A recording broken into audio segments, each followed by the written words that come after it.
Hey everyone, it's Michael Zapersky here today, and I'm very excited to have Dan Pontefract joining us. Dan, welcome. Michael, what indeed a pleasure it is. Thank you for the invite and for being here with me. Yeah, it's great to have you. And you are a leadership strategist. Yeah, you're an author, a keynote speaker, you're an advisor, and you're also founder and CEO of the Pontefract Group. You've written 4 best-selling books. You've spoken at TED events. You've been featured in publications like Forbes, Harvard Business Review, and you were previously the Chief Envision and Chief Learning Officer at Telus, which is one of Canada's largest telecommunications companies, where you helped increase the company's employee engagement to record levels. Let's start off, Dan, for everyone who might be wondering, what is a Chief Envision officer? People may have heard about Chief Learning Officers, but tell us a little bit more about kind of like what your role was at TELUS. Sure. Well, the wonderful intro, by the way, and you forgot horrible at home improvements. So that all might sound good, but if you talk to Denise, my infinitely better half, not so good at the home improvements. That's where she comes in. I Now, actually fall into that same category. I do try my best at times, but I'll most often try and get somebody else to help, because if I do it, it doesn't always work out so well. Denise, one year, quick sidebar story, bought me a birthday gift, and I opened it up and I said, "Oh, thank goodness! I've always wanted a fishing tackle box." And she looked at me. She said, "You're an idiot. It's for tools. It's a toolbox." So that's about the extent of me. So specific to the TELUS gig, so I spent a wonderful 10 years full-time within the organization, having 2 roles. The chief learning officer role, which most people know, that's you're helping an organization with its leadership, its culture, its engagement, obviously its learning, and all bits and parcels that come in between that particular portfolio.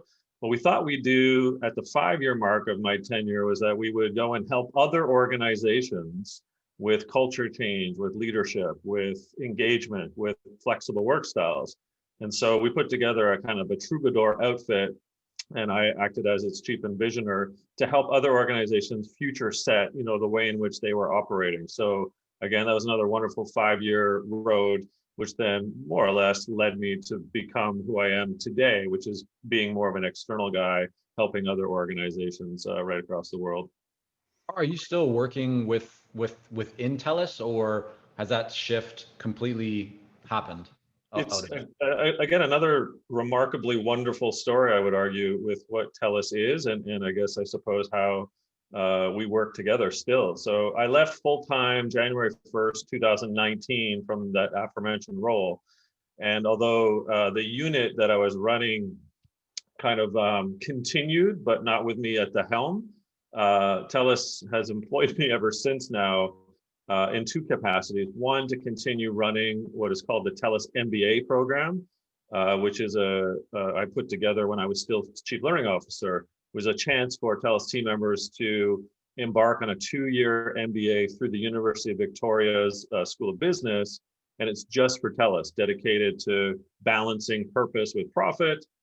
Just a wonderful chance for me to still work directly with team members on that. And then secondly, yeah, I still will be trucked out and work with TELUS clients when they need assistance or what have you with culture, with flexible work, particularly in a pandemic, amongst other kind of to be determined instances when I get rolled out in front of some of their clients. And so for everyone who's listening, who might be in a similar situation where they're in a corporate role and in leadership, they've enjoyed it maybe to a great degree, or maybe not so much. But like, why, if you've been working with such a great company, what spurred you to go off and do your own thing? What was kind of going on that made you decide, yeah, I'm gonna start my own business? Great to be able to still work with TELUS, the past employer, right? As it kind of becomes maybe the first client, it sounds like. But yeah, for you, Dan, what was the decision, or what kind of spurred you to make that move? Michael, that's a wonderful question, and thank you. And that actually takes us back to Christmas of 2017, coming back from a family trip from Maui. And so essentially that last day, you're looking at the last sunsets, because it's always the night flight coming back from Maui to Vancouver. And I reread one of my own books, because you got a few hours to kill on a plane, and I don't really ever sleep on planes. So I reread The Purpose Effect, which was my second book. Sounds like a book plug, but it's not. That book actually forces you to consider three types of purpose.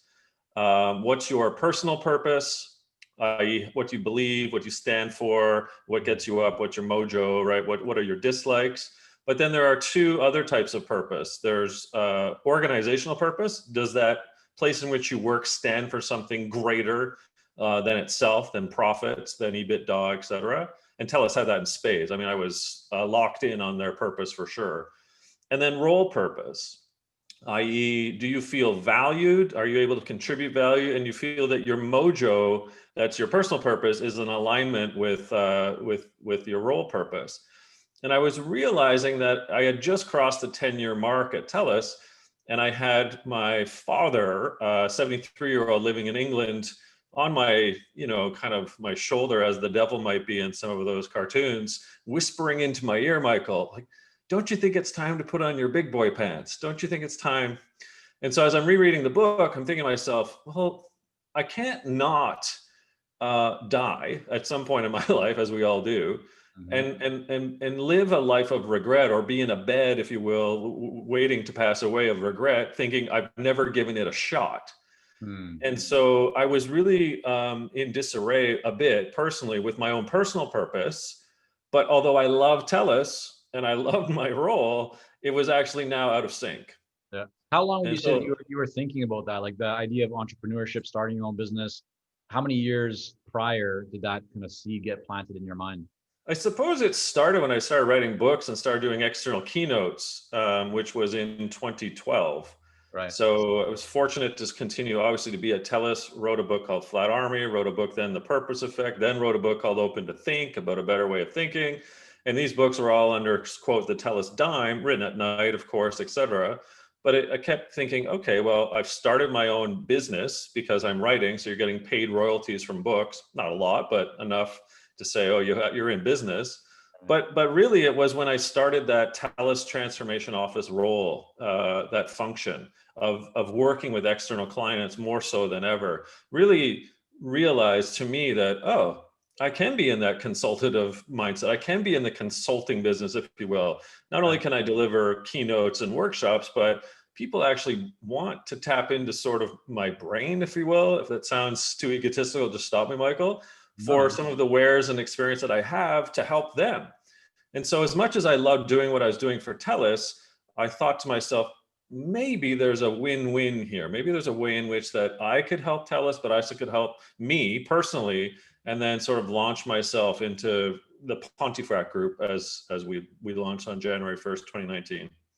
And why did you even start writing books, right? There's a lot of people in the corporate world who they're getting a nice salary, they've got their benefits, they're comfortable. The last thing on their mind is to create more work for themselves, by writing, even articles or speaking. I mean, and there are, of course, many people who have taken that same path that you have, but I'm interested in your perspective. I mean, what was the drive or the kind of the excitement or the desire for you to start creating your own intellectual property and content, even when you were in a quote unquote kind of, stable corporate job? Yeah, another fabulous question. You know what you're doing with these. So 3 answers.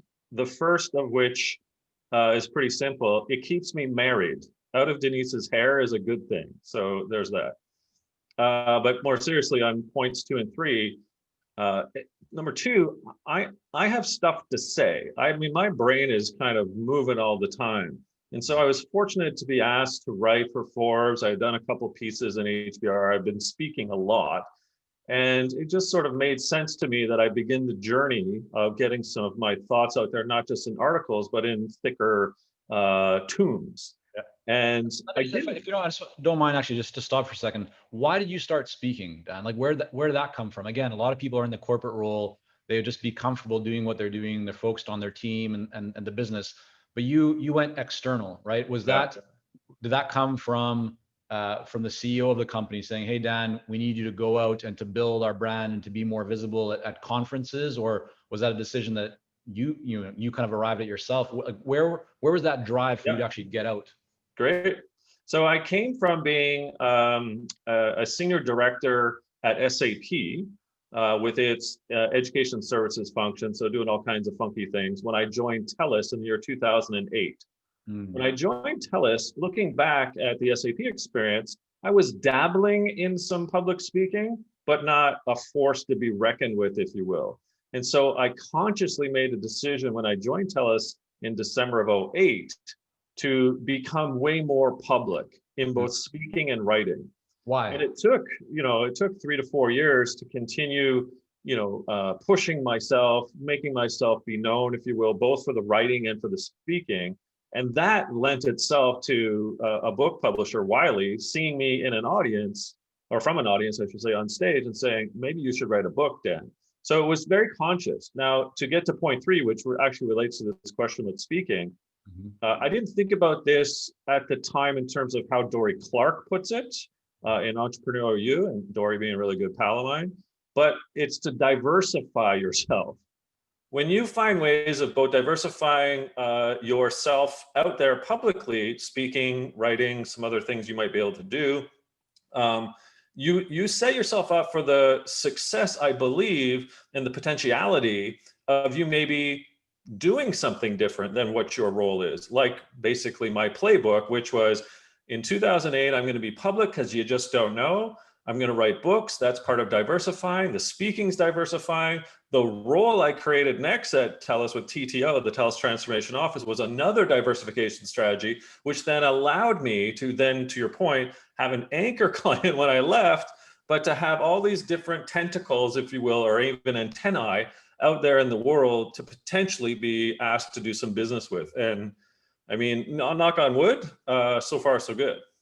Would you say that the steps that you've taken to diversify, even though it was a lot more work for you, and some people might say, well, that's a lot of work, why do you spend all that time? Has that actually created a lot more stability for you now as you kind of look back at what you've established? Oh, I mean, yeah, if you put the hard work in up front of the diversification plan, and if you're doing it by still having a paycheck, not ignoring your kids or your wife or your health, then, I believe, at least my example, without sounding, un-Canadian and thus pretentious, it actually can work. So I didn't think of what type of success I'd have back in 2008. But to be able to be asked to do 4 TEDs, to be asked to write at HBR and Forbes, to be asked to write a book, which turned into 4, I mean, I look back and say I'm pretty proud of what I've done. But again, if I look at revenues, just by example, because I know a lot of folks listening in will say, oh, what's the revenue base? Well, without knowing the actual figure, I'm making more in 2019 than I did in 2018 with a full-time paycheck at Telus. And even in a pandemic year in 2020, I'm making more than I did in 2019.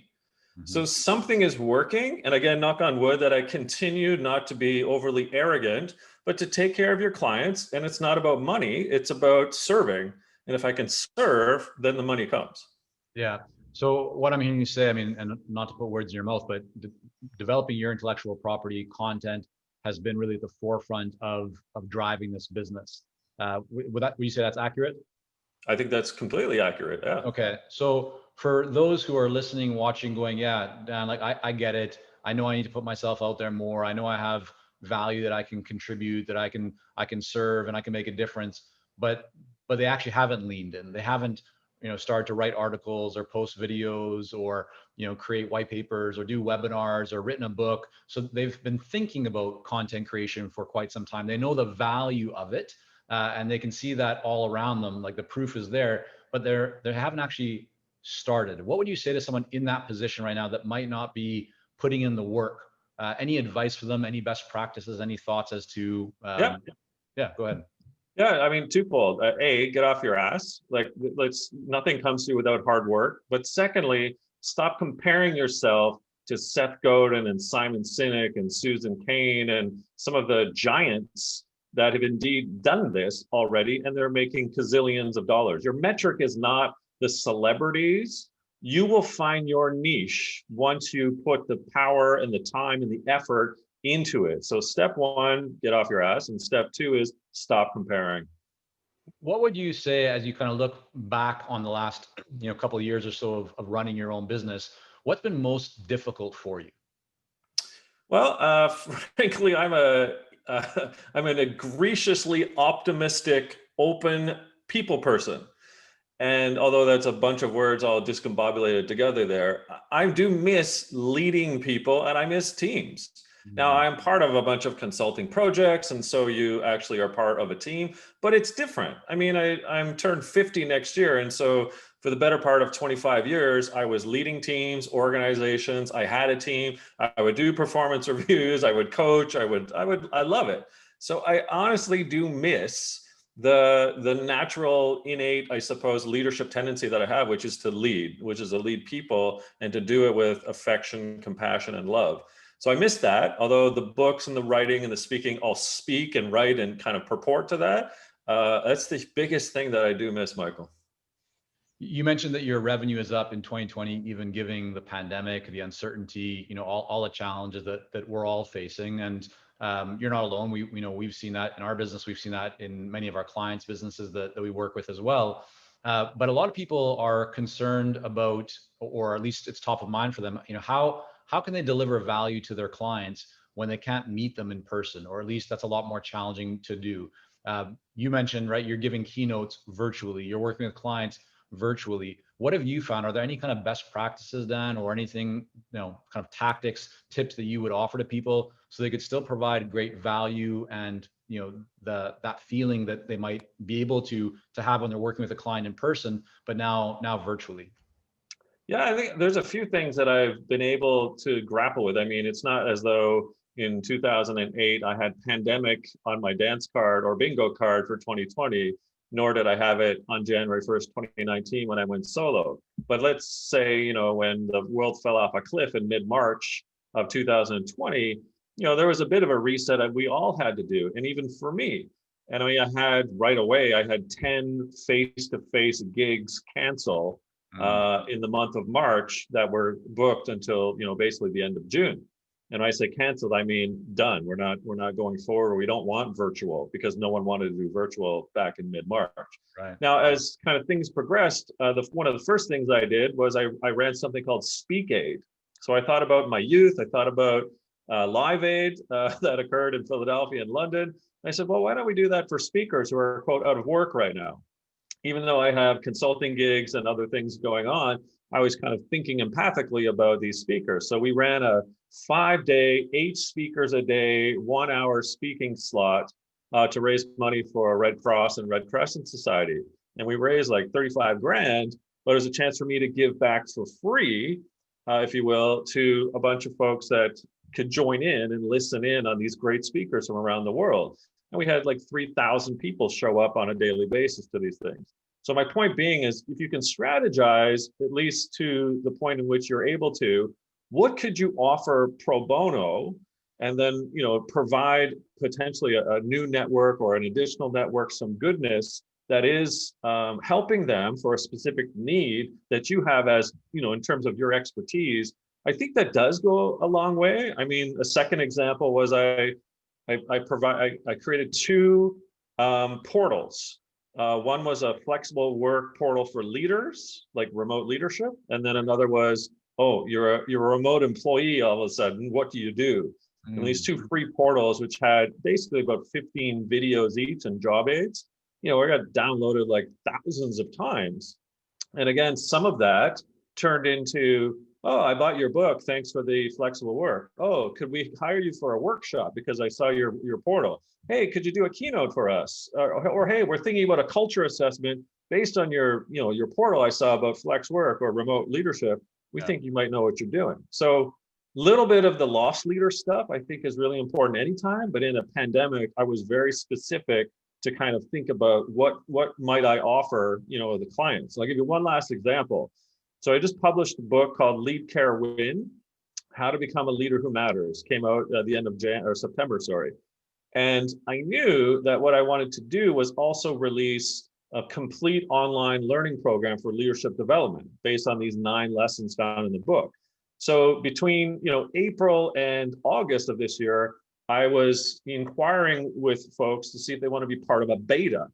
so that they could help test, the program as I was developing it. So Right. building up a base and building up folks, we're providing feedback, but then maybe stir up some interest when the program goes live, which incidentally is this Friday on November the 13th. So again, pro bono, thinking of ways in which to provide loss leader expertise, I think is a smart action for any consultant to take. So then you mentioned those two kind of leadership programs that you put together, or one for leaders, one for the employee who's dealing with remote work, right? So I think that's, really great concept. A lot of people have thought about how to productize their own knowledge and package it, which is essentially what you've done there. But you mentioned that you got several thousand downloads. Tell us a little bit more about how did you do that? What do you do from a marketing perspective, or to actually get the word out around these programs? Because listen, there's a lot of books, a lot of courses out there that no one ever sees because they haven't been marketed or communicated effectively. So just to kind of take us through the best practices and what you've learned that actually worked really well for those. Yeah, another great question. So again, I believe one of the adages that supports me and fuels me through a lifestyle, both working for an organization and being on my own as a company of one, as Paul Jarvis describes it, is my network is my net worth.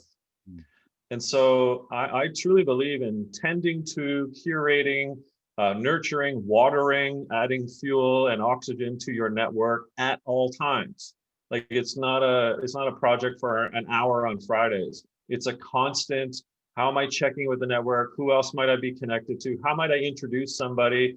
Am I sending artwork, which I do from local artists here on Vancouver Island where I live, to people I might have just met or who hired me to say, hey, like it's just a complete necessity, but I find it a joy to tend to that network. Otherwise, it's not your network. So, quick question for you on that before you go for it. How do you do that? Like just from a technological management perspective, are you using a CRM? Are you using a spreadsheet? Do you have an assistant? Just take us through how you actually stay on top of that whole process. Because for someone like yourself, who's met a lot of people, given lots of talks, I'm guessing you're not talking about just 10 people, right? There's probably maybe hundreds of people, or at least a core group. How do you manage that? Yeah, well, first of all, I would hope that I have a relatively smart brain to remember things. That's not always the case. So two things. One is I use Evernote and tend to make notes about people that I've met or things to remember them by, whether it's their kids, whether it's the job, whether it's something that they've said before. So Evernote is my place, my compendium of kind of anecdotes. But until recently, probably about 2 years ago now, just before I left Telus, I started in with LinkedIn Navigator. And what a way in which to also provide some notes, some context, see who's connected to whom, and to, again, tend to it from a perspective of not who's in my network, although that helps, but who's connected to whom and how might you provide and offer up, additional freebies. So again, back to diversifying your portfolio of things that you do, at least in my case, as much as Lead Care Win, the book came out about 5 or 6 weeks ago, off of my publisher, I bought another 2,000 copies of the book. And I've now sent out 1,000 of those copies across the world based on, again, connections that are direct, or often, probably I would say 40% of those 1,000 books are people that have never met me before, but in the letter, when I sent it out to the contact, I make reference to someone within the network or some organizational tidbit that I picked up on, or maybe they've written something or whatever that I've kind of taken note of, and I say, I really want to recognize this or that or this person or this organization or what you wrote, and I just wanted to give you kind of a copy of Lead Care Win as a way in which to say thanks for what you're doing in society. So again, there's a freebie, cost me whatever, $10 to ship the book, let's say, and hopefully, again, that's just an act of network building. And again, I play the long game. You never know when that comes back in the boomerang. And so walk us through how you're doing that part of it. I mean, you're talking about here, 2,000 copies. I'm guessing that you're sending more than one copy potentially to each person, or is it? Yep, sometimes. Okay. So first of all, how did you get their addresses? Is that you go to do you buy a sleuth. list? You do your sleuthing. I've never bought any list. I don't believe in that. I believe in doing the hard work. And so once I get it, Then obviously I'm tracking out on an Excel spreadsheet. That's it. Like, just a way in which to basically then send out mail forms through Word. I mean, this is not rocket science stuff. Right. And you go from there. And you're doing that yourself? You have an assistant help you with that? Company You do of it yourself? one. Paul Okay. Jarvis, go interview Paul. That's all I am. I'm just a company of one. Yeah. And so shipping as well, are you doing that yourself, or that's just going to the mailing house? Well, there's the one thing that comes into play. So I just so happen to have Denise and I are raising goats, as we call them. They are also known as children. So they are 17, 15, and 13. And so sometimes they get roped into the stuffing of envelopes with books and shipping them out. So yes, I may have some family support. It's not like they're my conciliaries or we're in the mob, but they are definitely family. Love it. Yeah.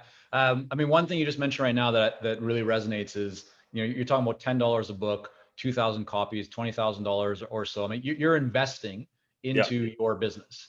And I think a lot of consultants are by nature quite conservative, right? They focus more on how can they save money with their marketing or what they're doing, instead of how can they maybe spend more to create more impact. Where does that thought process come for you? I mean, are you just naturally kind of inclined to go, yeah, I know that if I put out $20,000 that it's going to likely generate significantly more, or is that something that you've learned over time and you've actually seen work for you firsthand? Again, I go back to, and again, it's a little bit of this at times, to be dead honest, Michael, and it's the what feels good, what makes sense to tend to that network, and how might that actually result in a keynote, a workshop, a consulting engagement, or whatever, executive coaching.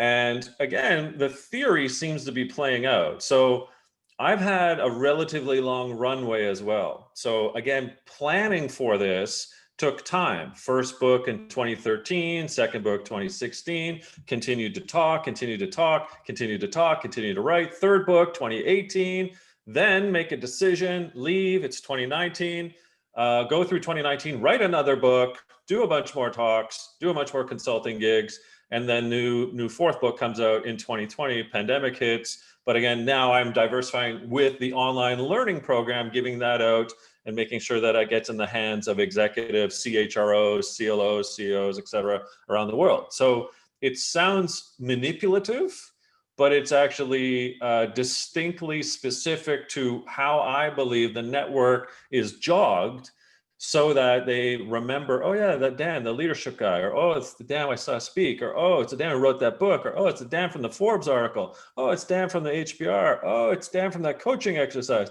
oh, Dan gave me the piece of wood, that art from that, oh, that. It's like, it has to be circular for you to ultimately require your head to invest in. Meaning, to answer your question, if you're not investing, then you're not actually going to be tending to that network, is my opinion. Yeah, no, I mean, I think you're looking at lifetime value of a client, and it's not always just the revenue, but I mean, you're investing into those relationships, and typically when you do that, good things tend to happen. I think you said it there, by the way, to interject. Investing in those relationships. So, and again, relationships come at different stages and ages. So, I'll give you an example. This past week, I got an inquiry from a chief human resources officer in Toronto.